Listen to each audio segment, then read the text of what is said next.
میں نے اسے ایک طرف اچھال دیا اور تیزی سے اٹھ کر کھڑا ہو گیا۔ اسی لمحے خورشید بھی سیدھے ہاتھ کو سہلاتا ہوا اندر داخل ہوا۔ اس نے جب دروازے کے باہر چھلانگ لگائی تھی تو باہر سے خورشید ہی نے اسے گھونسا مار کر دوبارہ اندر دھکیلا تھا۔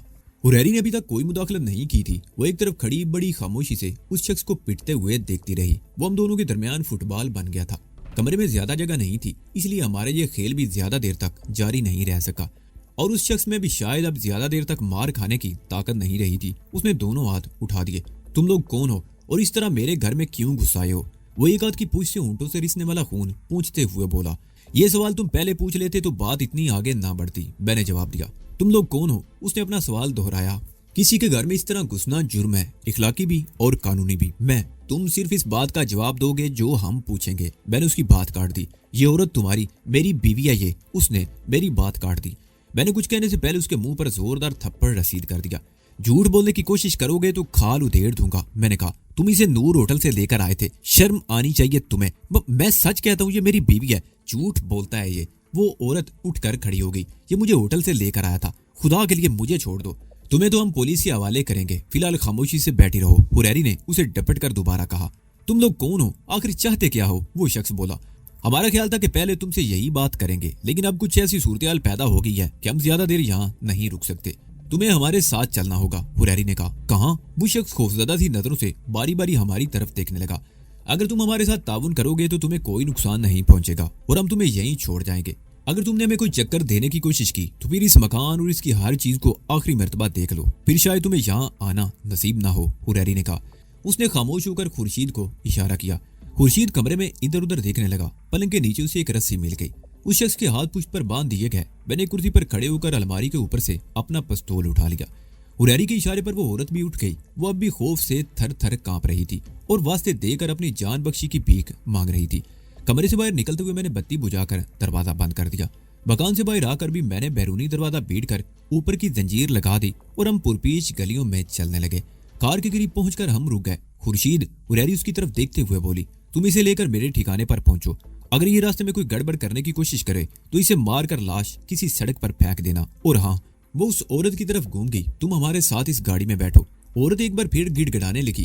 حریری نے اس کے منہ پر زوردار تھپڑ مار کر اسے خاموش کروا دیا۔ خورشید اس شخص کو دھکیلتا ہوا آگے بڑھ گیا۔ حریری نے کار کے دروازے کھول دیے۔ میں اس عورت کے ساتھ پچھلی سیٹ پر بیٹھ گیا اور حریری نے سٹیئرنگ سنبھال لیا۔ تنگ سی گلی میں گاڑی ریورس میں لے جانا خاصا مشکل کام تھا، لیکن حریری بڑی مہارت سے گاڑی پیچھے لے جاتی رہی اور پھر ایک موڑ پر پہنچ کر اس نے کار کو دوسری گلی میں موڑ دیا۔ خورشید اس شخص کو دھکیلتا ہوا اس گلی میں مڑ گیا جہاں سیاہ رنگ کی اسٹیشن ویگن کھڑی تھی۔ حریری جس طرح کار گلیوں میں گھما رہی تھی، اسے اندازہ ہوتا تھا کہ وہ راستوں سے بھی اچھی طرح واقف تھی۔ تقریباً 15 منٹ بعد ہم لی مارکیٹ کے مرکزی چوک پر نکل آئے۔ چوک کی رونق میں اب بھی کوئی فرق نہیں آیا تھا۔ کراچی کے بعد علاقے تو ایسے تھے جہاں رات ہوتی ہی نہ تھی، اور لی مارکیٹ کا یہ مرکزی چوک بھی ان میں سے ایک تھا۔ پچھلی سیٹ پر بیٹھی وہ عورت پہلے تو منت سماجت کرتی رہی، پھر اس نے باقاعدہ رونا شروع کر دیا۔ ہم اندرونی سڑکوں پر گھومتے ہوئے نشتر روڈ پر آ گئے، جہاں ابھی تک بعض مقامات پر خاصی رونق تھی۔ بازار حسن بھی اسی علاقے میں واقع تھا۔ حریری نے ایک موڑ پر گاڑی روکی۔ اس جگہ 2 ریسٹورینٹ بھی تھے اور 5 سگریٹ کے 3-4 کیبن بھی۔ خاصی رونق تھی وہاں۔ ناجی، اس عورت کو یہاں اتار دو، حریری نے سامنے لگے ہوئے آئینے میں میری طرف دیکھتے ہوئے کہا۔ یہاں نہیں، خدا کے لیے مجھے یہاں مت اتارو، یہ لوگ مجھے بیڑیوں کی طرح چیر ڈالیں گے۔ وہ عورت گھگھیائی، اس کے چہرے پر خوف کے سائے اور گہرے ہو گئے۔ یہی تو تمہارا اصل ٹھکانہ ہے، حریری نے پیچھے مڑ کر دیکھتے ہوئے کہا۔ خاموشی سے اتر جاؤ ورنہ میں کسی کو بلا کر تمہیں اس کے حوالے کر دوں گی۔ یہ دھمکی کارگر ثابت ہوئی۔ میں نے جھک کر دوسری طرف کا دروازہ کھول دیا۔ وہ عورت خوفزدہ سی نظروں سے باہر دیکھ رہی تھی۔ ایک پان کے کھوکے کے قریب کھڑے ہوئے کچھ لوگ بھی ادھر ادھر دیکھ رہے تھے، اور پھر ایک آدمی سگریٹ کا کش لگاتا ہوا کار کی طرف آنے لگا۔ میں نے اس عورت کو دھکا دے کر نیچے اتارا اور دروازہ بند کر لیا۔ اسی لمحے حریری نے گاڑی آگے بڑھا دی۔ ہم نشتر روڈ، لسبیلا چوک، 3 اٹی اور لیاقت آباد سے ہوتے ہوئے عائشہ منزل کی طرف نکل آئے۔ میں اگلی سیٹ پر آ گیا۔ راستے میں پولیس نے 2 مرتبہ ہماری گاڑی کو روکا، لیکن حریری کی وجہ سے ہمیں پریشان نہیں کیا گیا۔ عائشہ منزل سے حریری نے گاڑی دستگیر سوسائٹی کی طرف موڑ لی۔ یہی سڑک یاسین آباد سے ہوتی ہوئی گلشن اقبال تک چلی گئی تھی۔ خورشید وغیرہ ابھی تک نہیں پہنچے تھے، کہیں پولیس نے انہیں روک نہ لیا ہو۔ میں نے خدشے کا اظہار کیا۔ وہ تجربہ کار لوگ ہیں، حریری نے جواب دیا۔ پولیس سے نبڑنا اچھی طرح جانتے ہیں، ان کے لیے پریشان ہونے کی ضرورت نہیں۔ حریری نے ٹھیک ہی کہا تھا۔ 5 منٹ بعد وہ لوگ بھی پہنچ گئے۔ اس وقت پہلی مرتبہ انکشاف ہوا کہ اس کوٹھی کے نیچے تہہ خانہ بھی تھا۔ قیدی کو فوراً تہہ خانے میں پہنچا دیا گیا۔ میں آپ کو یہ بتاتا چلوں کہ ہمارا یہ قیدی محمد بخش تھا جس کا فون نمبر دستگیر والے مکان کے ٹیلی فون کی پشت پر لکھا ہوا تھا۔ تابندہ تہ خانے میں نہیں آئی۔ میں اور حریری، خورشید اور کمال کے ساتھ تہ خانے میں موجود تھے۔ محمد بخش گرد آلود فرش پر پڑا تھا، اس کے ہاتھ اب بھی پشت پر بندھے ہوئے تھے۔ ہاں تو محمد بخش، حریری اس کے سامنے کھڑی ہوگی۔ تم نے مجھے دیکھتے ہی پہچان تو لیا تھا لیکن خاموش رہے، جیسے میں تمہیں پہچان جانے کے باوجود خاموش رہی تھی۔ میں تمہیں نہیں جانتا، اس سے پہلے میں نے تمہیں کبھی نہیں دیکھا، محمد بخش نے کہا۔ حریری نے اس کے سینے پر زوردار لات رسید کر دی۔ وہ چیختا ہوا پشت کے بل لڑک گیا۔ میں جو چہرہ ایک بار دیکھ لیتی ہوں اسے کبھی نہیں بھولتی، حریری نے کہا۔ تم ان مزدوروں میں سے ایک ہو جنہیں شہر سوختہ میں کھدائی کے لیے ملازم رکھا گیا تھا۔ تمہارا نام محمد بخش نہیں پرویز ہے۔ میں نے تمہیں کیمپ میں صرف ایک مرتبہ دیکھا۔ تم غلط سمجھ رہی ہو، محمد بخش یا پرویز نامی اس شخص نے حریری کی بات کاٹ دی۔ میرا نام، تمہارا نام کچھ بھی ہو، مجھے اس سے کوئی غرض نہیں، حریری نے اس کی بات کاٹ دی۔ لیکن تم وہی ہو جو اپنے دوست کے ساتھ ہمارے کیمپ سے ممی لے کر فرار ہوئے تھے۔ تم لوگوں کی وجہ سے نہ صرف مجھے پولیس کو بھی ایک بڑی رقم دینی پڑی بلکہ اور بھی بہت سا نقصان اٹھانا پڑا۔ میں اس وقت سے تم لوگوں کی تلاش میں ہوں۔ تمہارا دوست شاید کوئٹہ میں مارا گیا لیکن تم ممی والا تابوت لے کر غائب ہو گئے۔ میں نے تمہاری تلاش میں اپنا بہت کچھ گنوایا ہے، لیکن اگر تم وہ ممی میرے حوالے کر دو تو میں سب کچھ بھول جانے کو تیار ہوں اور تمہیں ایک نہایت معقول رقم بھی دے دی جائے گی جس سے تم اپنی باقی زندگی اطمینان و سکون سے گزار سکو گے۔ اور دوسری صورت میں تمہارے جسم کے اتنے ٹکڑے کروں گی اور تمہیں اس وقت تک مرنے نہیں دوں گی جب تک ممی کے بارے میں نہیں بتاؤ گے۔ میں کسی ممی کے بارے میں نہیں جانتا، تمہیں یقیناً کوئی غلط فہمی ہوئی ہے، پرویز نے کہا۔ میں تو چاہتی تھی کہ یہ معاملہ خوش اسلوبی سے طے ہو جائے لیکن لگتا ہے تم ایسا نہیں چاہتے، حریری نے کہتے ہوئے خورشید اور کمال کو اشارہ کیا۔ کمال نے آگے بڑھ کر پرویز کے ہاتھ کھول دیے اور اسے پتلون کے بیلٹ سے پکڑ کر اوپر اٹھا دیا۔ چند لمحے اس کے چہرے کو دیکھتا رہا، پھر اچانک ہی اس کے پیٹ میں گونسا رسید کر دیا۔ پرویز کرا کر دورہ ہو گیا۔ کمال نے پوری قوت سے اپنا گھٹنا اوپر اٹھایا، زوردار ضرب پرویز کی ٹھوڑی پر لگی۔ وہ چیختا ہوا سیدھا ہو گیا اور پھر کمال نے اسے گونسوں اور ٹھوکروں پر رکھ لیا۔ خورشید بھی اس کار خیر میں شامل ہو گیا۔ میں خاموش کھڑا تماشا دیکھتا رہا اور جب مڑ کر دیکھا تو حریری تہ خانے میں نہیں تھی۔ پرویز ان دونوں کے درمیان فٹ بال بنا رہا۔ چند منٹ بعد حریری تہ خانے میں داخل ہوئی۔ اس کے ہاتھ میں گوشت کاٹنے والا چاپر تھا جس کی دار خاصی تیز تھی۔ اس نے زبان کھولی یا نہیں؟ اس نے قریب آ کر پوچھا۔ اس کے چہرے کے تاثرات سے بھی مجھے اس کے ارادے نیک نہیں لگ رہے تھے۔ ابھی تو کچھ نہیں بکا میڈم، لیکن آپ پریشان مت ہوں، یہ 5 منٹ میں زبان کھول دے گا، خورشید نے کہا۔ تم لوگ رات بھر اس پر تشدد کرتے رہو گے تو بھی یہ کچھ نہیں بتائے گا، حریری نے کہا۔ اس کا ہاتھ پکڑ کر زمین پر رکھو، میں 1 منٹ میں اس کی زبان کھلواتی ہوں۔ کمال نے پرویز کو زمین پر گرا کر جکڑ دیا جبکہ خورشید نے اس کا ایک ہاتھ فرش پر رکھ کر بڑی سختی سے گرفت میں لے لیا۔ حریری قریب آ گئی، اس نے چاپر اوپر اٹھایا۔ پرویز کی آنکھوں میں خوف ابھر آیا۔ میں نے حریری کی طرف دیکھا، اس کے چہرے پر بے پناہ صفاقی تھی۔ اس کا چاپر والا ہاتھ بڑی تیزی سے نیچے آیا۔ میں نے آنکھیں بند کر لی۔ پرویز کی بھیانک چیخ تہ خانے میں گونج اٹھی اور جب میں نے آنکھیں کھولی تو اس کے ہاتھ کی 2 انگلیاں کٹ چکی تھی۔ وہ دوسرے ہاتھ سے اپنے مجروح ہاتھ کو پکڑے گرد آلود فرش پر لوٹ رہا تھا۔ کٹی ہوئی انگلیوں سے خون کی دھاریں بہہ رہی تھی۔ میری نظریں غیر ارادی طور پر حریری کی طرف اٹھ گئی۔ مجھے اپنی آنکھوں پر یقین نہیں آ رہا تھا۔ اس کے چہرے پر درندوں جیسی صفاقی تھی اور آنکھوں سے چنگاریاں سی پھوٹتی ہوئی محسوس ہو رہی تھی۔ میرے دماغ میں دھماکے ہونے لگے۔ کتنی معصوم تھی وہ، لیکن ایک دم درندہ بن گئی تھی۔ میرے لیے سب کچھ ناقابل یقین سا لگ رہا تھا، لیکن حقیقت میرے سامنے تھی جسے جھٹلانا ممکن نہیں تھا۔ اور پھر یہ بات بھی تھی کہ حریری خود بھی ویسی صورتحال کا شکار رہی تھی۔ پہلے ایک مورتی کے لیے اس کے باپ کو قتل کیا گیا، وہ اپنی ماں کے ساتھ جان بچانے کے لیے بھاگتی رہی تھی۔ پھر اس کی ماں کو بھی موت کے گھاٹ اتار دیا گیا اور اس کی عزت کو بھی ہوس کی سولی پر چڑھا دیا گیا۔ وہ قدم قدم پر دھوکے اور فریب کا شکار ہوتی رہی۔ اس کے پیچھے حوثے زر تھی اور کچھ نہیں۔ یہ شخص اس کے کیمپ سے ایک بہت قیمتی ممی چرا کر لے آیا تھا اور وہ عرصے سے اس کی تلاش میں تھی۔ اب جب کہ وہ مل گیا تھا تو وہ اسے کس طرح معاف کر سکتی تھی؟ اسے دولت کے لیے لوٹا گیا تھا، قدم قدم پر دھوکے دیے گئے تھے، اس کے ماں باپ کو موت کے گھاٹ اتار دیا گیا اور وہ خود دوسروں کے ساتھ رحم کا برتاؤ کیسے کر سکتی تھی؟